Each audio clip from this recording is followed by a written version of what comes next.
Salut toi! Bienvenue dans cette vidéo qui n'était absolument pas prévue à la base. Je reviens pour te souhaiter une année 2018 pleine d'amour, de café et surtout de cinéma. Comme on n'est pas des sauvages, fallait quand même que je garde ma chaîne un minimum en vie et c'est pour ça qu'aujourd'hui on va parler de courts-métrages. Genre comme ça, sans prévenir.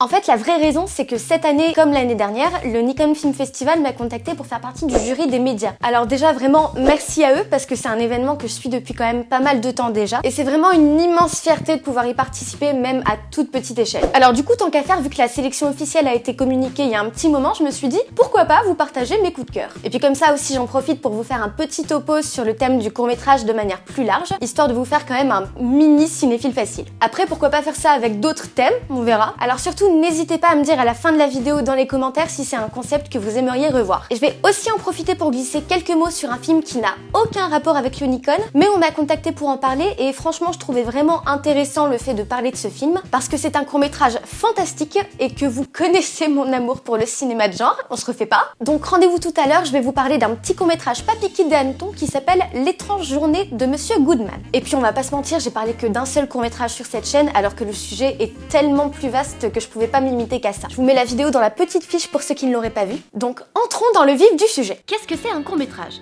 C'est un film pas long. Tout à fait, mais encore. Bah je sais pas, connasse. Déjà, le court-métrage c'est avant tout la naissance du cinéma. Les frères Lumière ont pas débarqué au ralenti sur fond d'explosion en droppant un film de 2h30, hein, au cas où vous vous posiez encore la question. Le cinéma est né du format court, tout d'abord pour des raisons techniques, à savoir la longueur des bobines de film. La pellicule, que ce soit à l'époque ou encore aujourd'hui, c'est pas un matériau gratuit. Et c'est ainsi que les réalisateurs et réalisatrices se limitaient principalement à des formats de préférence courts, pour en utiliser le moins possible et ainsi payer le moins cher possible. Bien sûr, les raisons budgétaires de favoriser le format court ont pas totalement disparu puisqu'il est logique que, de base, produire un court-métrage sera toujours moins cher que de produire un long. Je vous noterai pas en calcul mental pour ça. C'est pas pour rien donc que les premiers films jamais réalisés, Sissi la France, ne dépassaient généralement pas 1 ou 2 minutes. Pour ne citer que les plus connus, on pense à la sortie d'usine des frères Lumière, la base, à l'arrivée d'un train en gare de La Ciotat et à une figure trop souvent laissée dans l'ombre, Alice Guy, la première réalisatrice de l'histoire, qui a débuté avec son film La Fée aux choux. Puis, malgré d'évidentes avancées technologiques permettant de profiter de davantage de bobines pour filmer plus longtemps, ou en passant de la pellicule au format numérique, les films courts sont restés un incontournable du cinéma. Tout d'abord parce que la réalisation de films courts est une bonne mise en jambe à la réalisation de longs métrages. La preuve c'est que même les plus grands noms du cinéma sont passés par là. Car si pour certains le format court permet de se mettre en condition et d'apprendre à gérer une équipe de tournage et tous les autres aspects qu'implique la production d'un film, pour d'autres, la réalisation de courts-métrages a servi de tremplin pour la réalisation de longs métrages. Et là, je pense à Damien Chazelle et à Julia Ducournau puisqu'ils sont d'actualité en ce moment et que c'est un peu mes deux bébés chats. Chazelle a commencé en réalisant Whiplash, court-métrage qui deviendra par la suite le film qu'on connaît tous aujourd'hui, et Ducournau quant à elle avait déjà glissé quelques prémices à Grave dans son court-métrage Junior, déjà avec la talentueuse Garance Marillier. Autrement dit, il y a plein d'avantages à créer des courts et c'est pas moins prestigieux que de réaliser un long métrage. Au contraire, je dirais que c'est même plus honorable. À mes yeux, ça demande beaucoup plus d'efforts de développer une idée dans un court laps de temps qu'en 1h30. C'est beaucoup plus difficile et c'est pour ça que je trouve le genre du court-métrage très noble. Le seul bémol étant qu'aujourd'hui ils sont éclipsés au profit de leurs grands frères les longs métrages. C'est aussi la raison pour laquelle je trouve très louable les initiatives comme le Nikon Film Festival. On encourage les gens à créer et à mettre toute leur passion dans un film de 2 minutes. Et c'est comme ça qu'on peut faire germer des idées et créer des étincelles qui pourront ensuite évoluer et dévoiler tout leur potentiel. Et c'est pour cette raison que j'ai eu envie de mettre en lumière des films qui m'ont touchée et dont je voulais parler.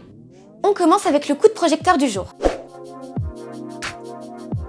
L'étrange journée de Monsieur Goodman est un court-métrage de 8 minutes réalisé par Léo Pont, un jeune réalisateur et entrepreneur dans l'audiovisuel. Il raconte l'histoire de Monsieur Goodman, Genre no shit. un antiquaire un peu aigri qui va faire la rencontre surprenante d'un homme mystérieux au sein de sa boutique. Quand ce dernier va lui proposer d'exaucer 3 de ses vœux en échange d'un parapluie de collection, Monsieur Goodman va très vite regretter cette rencontre. Alors le synopsis a peut-être l'air bateau et pourtant c'est vachement efficace. Le fait d'avoir une ligne directrice toute simple, ça a permis de vraiment travailler à fond sur l'ambiance de son film. Et pour le coup c'est vraiment le premier point fort, parce que l'ambiance est intemporelle. Enfin, plus exactement, l'ambiance est impossible à placer dans le temps, vu que tout le film se déroule chez un antiquaire. Ce que j'aimerais d'abord souligner, c'est l'intelligence d'avoir choisi un tel décor. On est plongé dans une atmosphère poussiéreuse et toutes les babioles de la boutique rendent le cadre surchargé et étouffant. On est dans une petite bulle suspendue dans le temps et c'est d'autant plus justifié que ça va servir à souligner le genre du film. C'est un court-métrage fantastique. Oh tiens, un film de genre! Lucie, tu nous surprends, mais c'est insensé!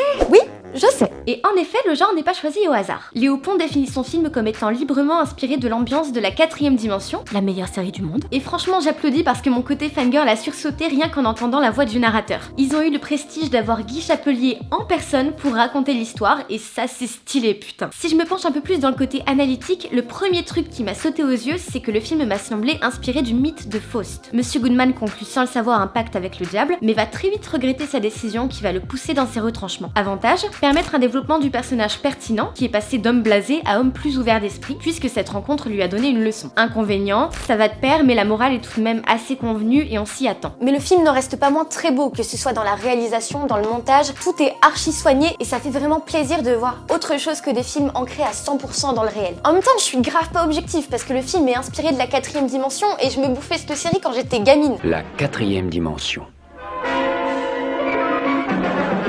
Et pour le coup, le film c'était un hommage, mais il avait vraiment ce côté histoire qu'on te raconte au coin du feu que j'aimais beaucoup dans la série. Et on pourrait carrément l'inclure dans un épisode que ça me choquerait pas plus que ça. Parce que le fait que le film ait pas de repères temporels spécialement définis, bah ça en fait une petite pièce d'anthologie vraiment bien foutue quoi. En plus de Guy Chapelier dans le rôle du narrateur, les acteurs sont vraiment bons. Et j'ai été vraiment conquise par la performance de Théo Ellerman qui joue le visiteur. Il est extrêmement charismatique et un brin intimidant, ce qui renforce l'aura maléfique qui tourne autour de son personnage. La musique est elle aussi très bien gérée et ça se sent qu'il y a vraiment eu un effort là-dessus. On retrouve à la fois la volonté de s'inscrire dans la lignée de la 4ème dimension, mais en même temps d'adapter le style musical à une œuvre originale. De toute façon, j'applaudirai toujours la volonté de faire des films de genre, qu'ils soient courts ou longs. Et c'est cette première raison qui m'a poussée à parler de ce film. Parce qu'on a cruellement besoin de films comme ça dans le paysage audiovisuel français. Et c'est dommage que ce genre de pépite ne se trouve que sur internet et pas sur des écrans de cinéma là où il devrait être. Alors quand un film est bon, il faut lui donner la visibilité qu'il mérite. En plus, en me renseignant un peu plus sur le travail de Léo Pont, le réalisateur, j'ai découvert qu'il bossait surtout sur des commandes vidéo, c'est-à-dire des films d'entreprise, des publicités locales, des films de mariage, tout ça. Donc j'ai été d'autant plus surprise par la volonté de faire un film qui détonne totalement avec ce qu'il a l'habitude de faire. Et je peux qu'applaudir encore plus la démarche, du coup. Ne jamais laisser ses ambitions de côté pour se concentrer sur ce qui paye le loyer. Je devrais foutre ça sur un t-shirt. Donc, en bref, je vous encourage à voir ce film déjà pour soutenir tout le travail qu'il y a eu derrière, et surtout pour soutenir le cinéma de genre indépendant, les enfants. On passe maintenant à la deuxième partie de la vidéo, le Nikon Film Festival. J'ai des auréoles ou pas? Chat, j'ai des auréoles? Non? Ok, cool. Déjà, je précise que la sélection que j'ai faite est totalement subjective, hein. C'est pas non plus un top 10 des meilleures vidéos du Nikon Film Festival. C'est juste un petit panel de films qui m'ont touchée ou que j'ai trouvé intéressants dans leur réalisation, dans leur genre ou dans leur manière d'aborder certains thèmes. La proposition de cette année était « Je suis un cadeau ». Par contre, j'annonce d'office, je vais pas analyser chaque film ni même vous faire part du synopsis. Pour chaque film dont je vais parler, je vais vous donner les raisons pour lesquelles je les ai aimés, en espérant que ça vous intrigue et que vous alliez de vous-même sur le site officiel du festival. Je suis assouvie, premier film de ma petite sélection, a littéralement été mon tout premier coup de cœur, même avant la révélation des films en compétition. J'ai été très touchée par son message, par la métaphore des cadeaux qui parcourent le film et le trop-plein émotionnel qui pousse le personnage à les ouvrir. Alors non seulement je me suis énormément identifiée à cette jeune femme, et je vous cache pas que ça joue beaucoup chez moi, mais en plus la réalisation est impeccable, le scénario est optimiste sans être niais, et il y avait un petit côté Amélie Poulain naïf qui m'a pas déplu. Je suis vraiment cliente de ce genre de film qui redonne foi en l'humanité et rend tout léger à la fin. Donc si vous avez un petit coup de blues en ce moment, je ne peux que vous le recommander. Alors effectivement, j'ai jeté un œil au film en compétition avant de recevoir la sélection officielle et franchement, j'ai été vraiment étonnée de voir que le harcèlement et les agressions sexuelles étaient au centre de beaucoup de films. Mais vraiment beaucoup. Mais ce qui est dommage, c'est que le thème était juste survolé ou pas forcément bien traité. Et si j'ai retenu celui-là, qui est évidemment une référence au mouvement Balance ton porc, c'est parce que le traitement que les réalisatrices ont fait de cette thématique est vraiment original et diffère totalement des autres. Même esthétiquement, c'était charmé. Les lumières sont sublime, la mise en scène défonce. Et forcément, tu me glisses un petit Mindhair en bande-son où franchement je craque. Parce que ça, c'est la minute anecdote. Mais à l'origine, je viens du milieu des arts de la scène, donc forcément, tu me fais une corrige mouille. Mais genre direct. J'étais donc ravie de voir un film qui dénonce tout en proposant vraiment quelque chose au niveau artistique. Alors déjà, si vous aviez pas capté avec ma vidéo sur La La Land, je suis une meuf archi sensible. Et il y a beaucoup de trucs qui me foutent en larmes, tu vois. Dont un, ce sont les histoires de famille monoparentale. Alors forcément, quand tu me sors un sujet qui me fait chialer, traité de façon très juste et extrêmement bien jouée, bah c'est sûr que je vais finir en PLS. Alors oui, on pourrait dire que c'est facile de faire jouer des enfants pour faire un film tire-larme. Parce que, oh oui, mais les enfants c'est mignon, donc forcément on est ému, né. Ok, c'est toujours une carte sympa à jouer quand t'as plus aucune ressource scénaristique. Mais là, le film véhiculait un message tellement fort et en si peu de temps que ça m'a touchée. Et forcément, vu que c'est une situation que j'ai déjà vécue, bah ça rajoute au fait que je suis juste une chialeuse hypersensible. Yes! Dans la sympathique continuité du « Je suis une grosse fragile, putain !» Ce film m'a particulièrement retourné au sens où il est simple, bien réalisé et touchant ma gueule. Vraiment, alors pour vous restituer la scène, j'ai littéralement poussé des petits cris chelous à la fin, tellement j'en pouvais plus d'autant de mignonitude. Je pense que si je devais le refaire, ça donnerait genre... Voilà. Et pareil que le précédent, il est dans cette lignée d'histoire de mère célibataire qui n'a pas les moyens de faire de cadeaux à sa fille. Je peux juste pas rester de marbre quand un film réussit à apporter de la magie à des situations du quotidien. Et alors, de façon plus pragmatique, j'ai été prise d'entrée de jeu par la composition des plans. Tu connais cette sensation que chaque plan pourrait faire un fond d'écran tellement il est bien composé? Et bah là, pareil. Et puis franchement, ce court-métrage, c'était une petite pépite de bonheur dans la sélection, et ça fait toujours un bien fou de voir des films aussi beaux dans leur message que dans la forme. Alors attention mesdames et messieurs, là on part sur de la science-fiction. Je trouve que c'est vraiment très rare de voir des productions et surtout des courts-métrages français de science-fiction. C'est pour ça que j'ai retenu ce film. Parce que quand j'ai cliqué dessus, quand je l'ai regardé, je m'attendais vraiment à rien. Mais pendant toute la durée du film, j'étais sur le cul et je t'ai lancé mes 136. Wouah, mais c'est un truc de fou! Parce que... techniquement, il était parfait. En le jugeant purement objectivement, oui, je le redis, le film est parfait. Et c'est pour ça que même si j'ai été sur le cul en le voyant, il ne mériterait pas forcément d'être récompensé. Parce que tout est déjà si parfait qu'il n'y aurait rien à modifier, rien à ajouter, rien à retravailler. Et ce serait dommage qu'un autre film, peut-être avec plus de potentiel dans son fond, perde au profit d'un film qui est déjà nickel au niveau de la forme. En tout cas, je souhaite au réalisateur un futur prometteur parce que des trucs comme ça, vraiment, ça me retourne la tête. Et je veux en voir tous les mercredis à l'affiche des ciné.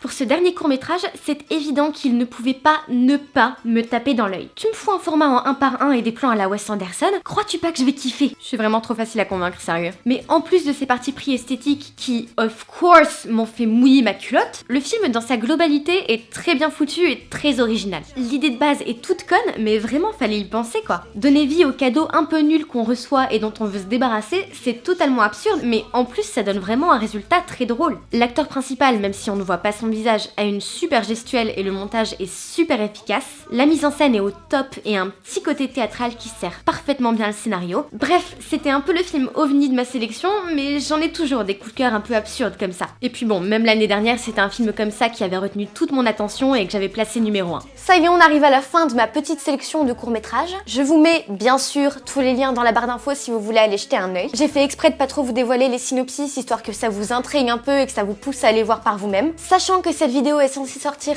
avant la cérémonie de remise de prix qui a lieu le 15 février. Je croise les doigts, vraiment, j'espère que au moins un des films que j'ai cités aura un prix, alors que pourtant je suis affiliée à aucun des films. J'ai été sur 0 tournage, j'ai participé à rien du tout, mais juste le fait de savoir que des films m'ont émue, et bah ça me rendrait vachement heureuse qu'ils aient quelque chose quoi. Je sais pas si vous avez compris un peu l'idée. Enfin bref, on s'en fout. J'espère en tout cas que cette vidéo vous aura plu, et surtout n'hésitez pas à me dire si cette espèce de petit concept de hors-série vous intéresse. Le prochain Cinéphile Facile devrait arriver très bientôt. On se revoit vite, et moi je vous laisse avec un petit teaser. À la prochaine!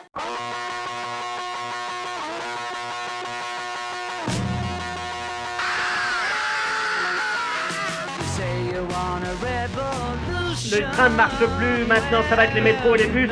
Alors si on annonce toutes les heures et le festival de Cannes continue, eh bien c'est franchement ridicule. Je souhaite que le festival s'arrête. Lutter pour, disons, ceux qui veulent du changement. Je vous parle de solidarité avec les étudiants et les ouvriers, et vous me parlez de travelling et gros plans. Vous êtes rien. Et en particulier l'élément dominant, c'est-à-dire les exploités, les opprimés. Il n'y a pas un seul film qui montre des problèmes ouvriers ou étudiants tels qu'ils se passent aujourd'hui.